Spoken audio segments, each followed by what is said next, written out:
So two bones again similar to tibia and fibula. Here we will be having a bone, we call it what? Ulnar bone. So I told you in the, but really if you want to stand, what you will be standing, what palm should face anterior side.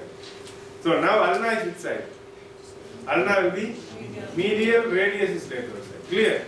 Ulna upper part is quite bigger compared to lower part. Opposite for what? Radius. Radius upper part is quite smaller to the lower part. So lower part will be much bigger. See, we have seen, but once you talk about tibia is quite a big bone compared to fibula. But here, yes, bigger bone is ulna, but if you see the sizes, upper part of the ulna is bigger than upper part of the radius. Below, once you come, lower part of the radius is bigger than lower part of ulna. Clear? Now you can see over here, yes? So the upper part, this is upper extremity. Now you can see, which is whatever you studied in humerus, it is going to fit over here, yes? Now posterior part is olecranon. Olecranon will come and fixed again, olecranon fossa.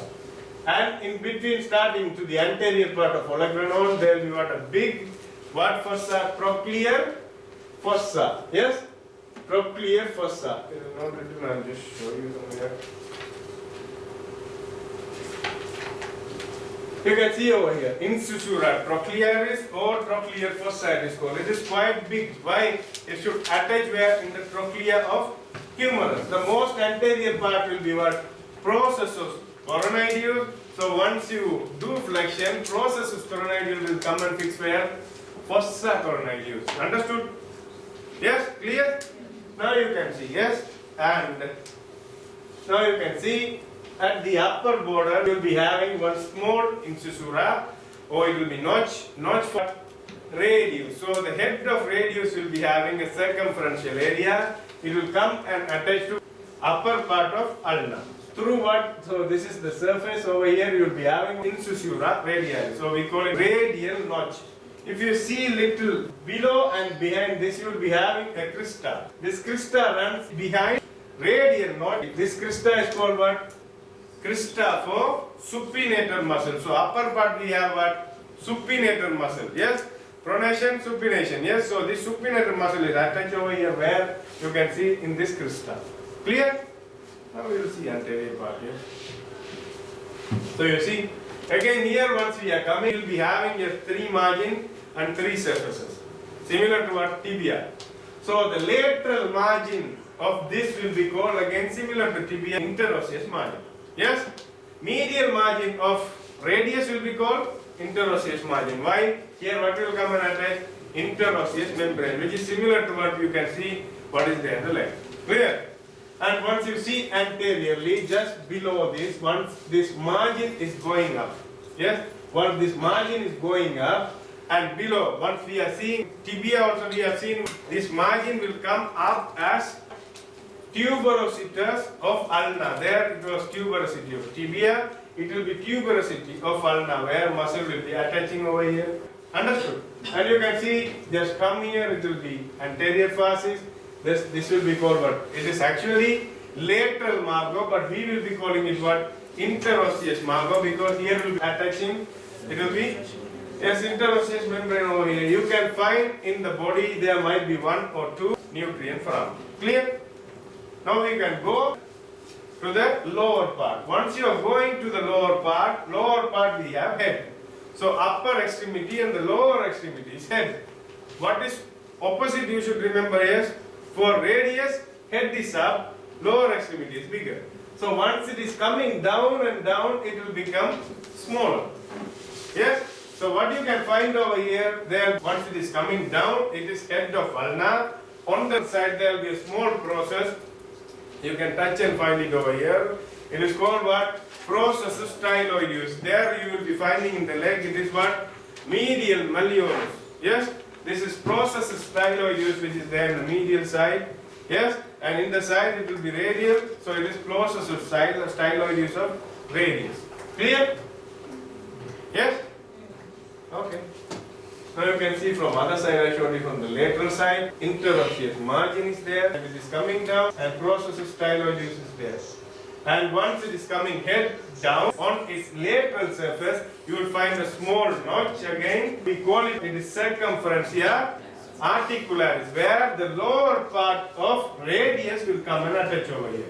After I explain both the bones, I will tell you, whatever you find in this side, you might find this way. Whatever you find this way, you might find this way, in the opposite bone. Understood? Now you can see upper part you have studied, yes. Where is the head for ulna? It is in the lower part. But for radius, it is here. And radius is having circumference here, it will go and attach where? In incisura radialis. Here it is what? Circumference articularis, which will attach where? Incisura ulnaris of radial bone. Opposite. Clear? Yes, radius. So the upper part is head, and below head it is a small part, it is called what? Neck of radius. So, and below again, whatever we have seen, yes, here also there be similar, there is radial tuberosity where attachment of muscle will be there. So there are two muscles you will be studying a little later. Now it is probably not important, I guess. And now, not to confuse you, just keep it in mind what will be the tuberous. So in ulna there is ulnaris, ulnar tuberosity. Tibia you have tibial tuberosity. Here also there is a tuberosity in radius. Yes? And what will be there? There is a circumferencia articularis, where there is one, once you will study syndesmology, you will be studying, there is a ring which will be coming and closing this part. And medially what? This will go and attach where? In sulcus, or we call it incisura radialis, which is there in what? In the lateral part of upper part of ulna. Clear? And the upper part of head will be having quite an excavation. It will be attaching where? In the capitulum of humerus. Clear? This one is clear? Yes, you can see over here, tuberosity.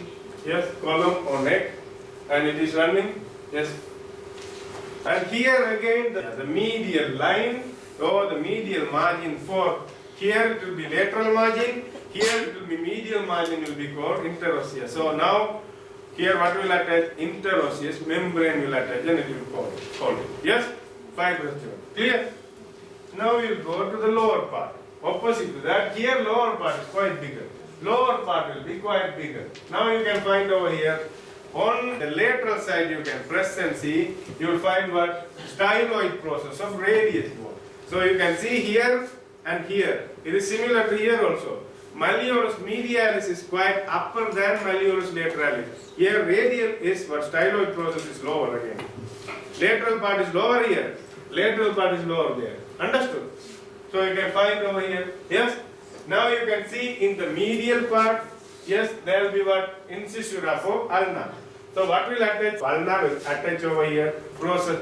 And inferior part you will have, if you attach both of them, it will form what? Articular surface for carpal bones. Yes? Posterior surface will be this rough. Because you should remember here what? There will be canals formed after extensor retinaculum will attach. Tendons will be running. They don't run just haphazardly. They will be fixed into a canal. To form this canal, there are what? First canal, second canal, third canal, fourth canal. Understood? It will be covered by extensor retinaculum on top. Understood?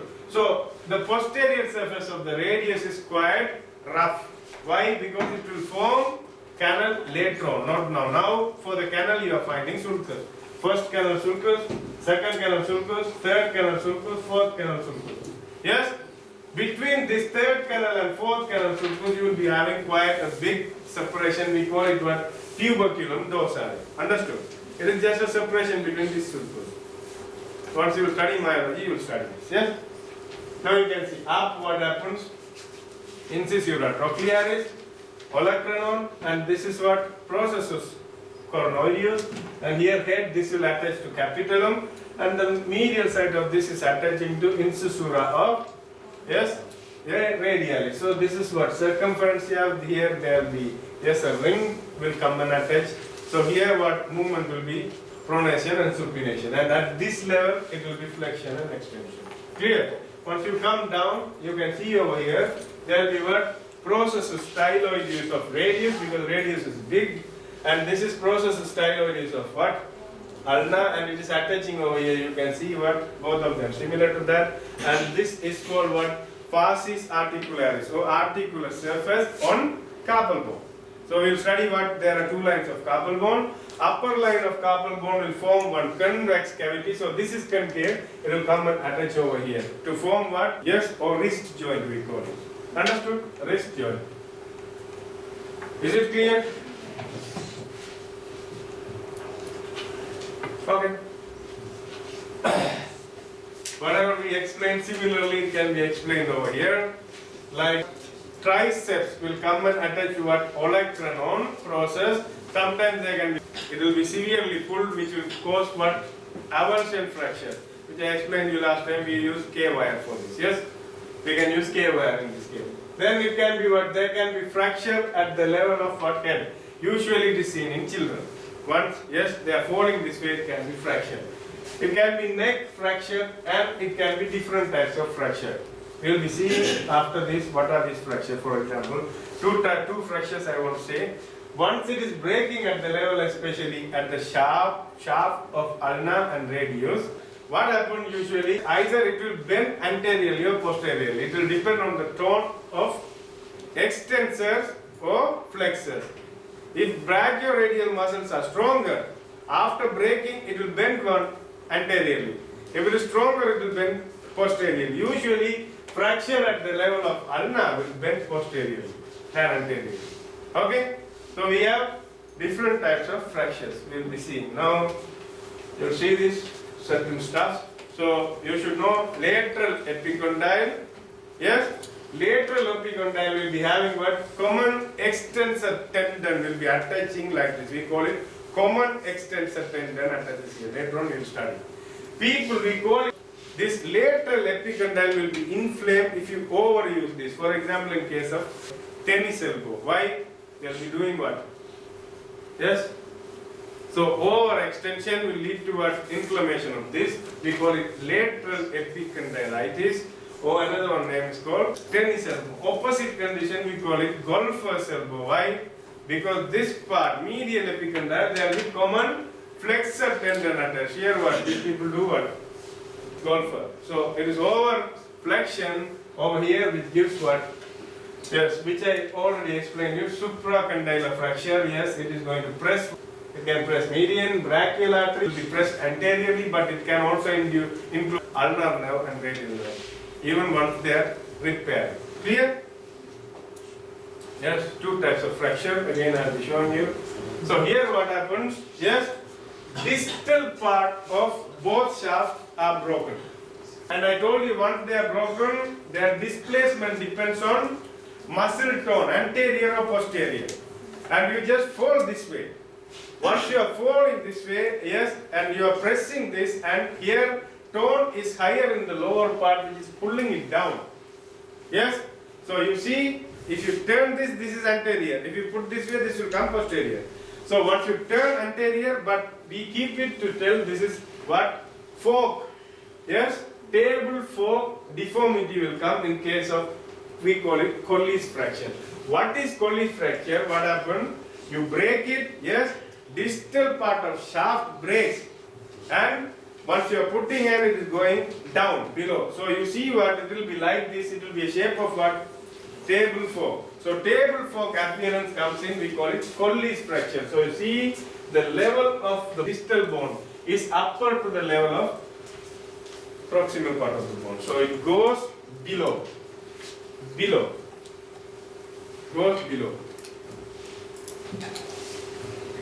And if you stand in anatomical position and if you want to explain, it is broken at distal end of radia and ulna, and where it is displaced, anterior displacement, because this is the normal anatomical position for us. This will be anterior dislocation. Clear? And if you put it posterior dislocation, it is called Smith's fracture.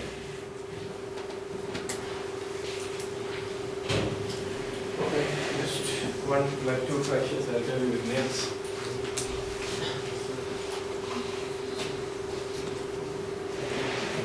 Ulna. Yes. Radius. Yes.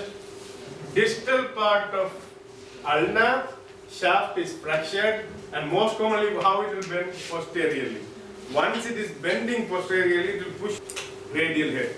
So fracture of lower shaft of ulna pushes radial head anteriorly, causing dislocation of upper radio-ulnar joint. Will be called what fracture? Montague's fracture. Montague's fracture. Montague. Fracture of lower shaft. Understood? Once fracture of lower shaft, if you take like this way and see, yes, this is ulna. Ulna is bending this way. Okay. Once it is bending this way, it will try to push what radius out of this joint. So fracture of lower part of ulna and dislocation of what is this joint? There are two joints. Yes. This is upper radio-ulnar joint and this is lower radio-ulnar joint. Yes or no? You have seen the faces. Yes. So it is having incisura for radial and here circumference here. Here circumference here incisura. So now this is breaking and it is pushing it out anteriorly. So anterior dislocation of upper radio-ulnar joint will be called Montague. Galassi is opposite. Galassi means it is fracture over here. Dislocation of this joint is called Galassi. Galassi fracture. Clear?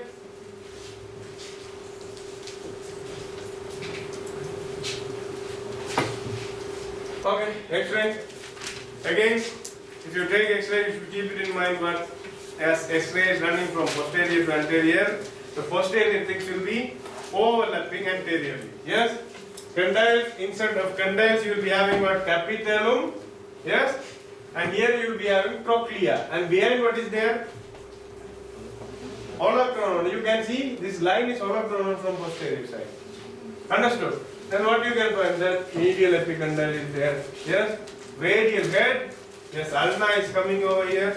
Tuberosity of ulna. Yes? Understood?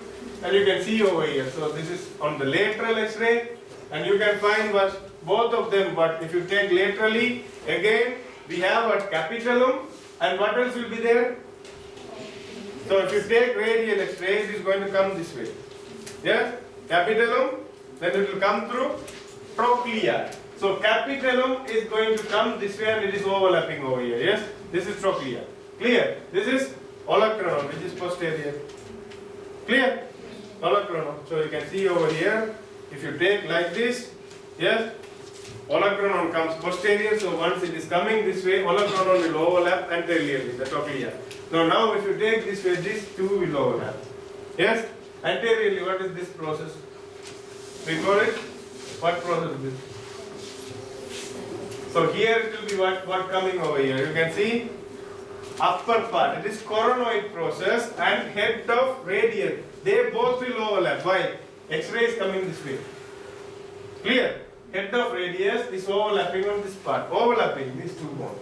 Clear? You should not keep it as breaking. Once you break, you can understand easily. Now you can see over here. So small part, distal part and upper part is pushed anteriorly. Here what comes? There will be what? Brachial artery, medial nerve. Also on the side it might damage also what? Ulnar nerve. You can see it is pushed anteriorly. Yes? Pushed anteriorly. Trochlea is broken. Clear?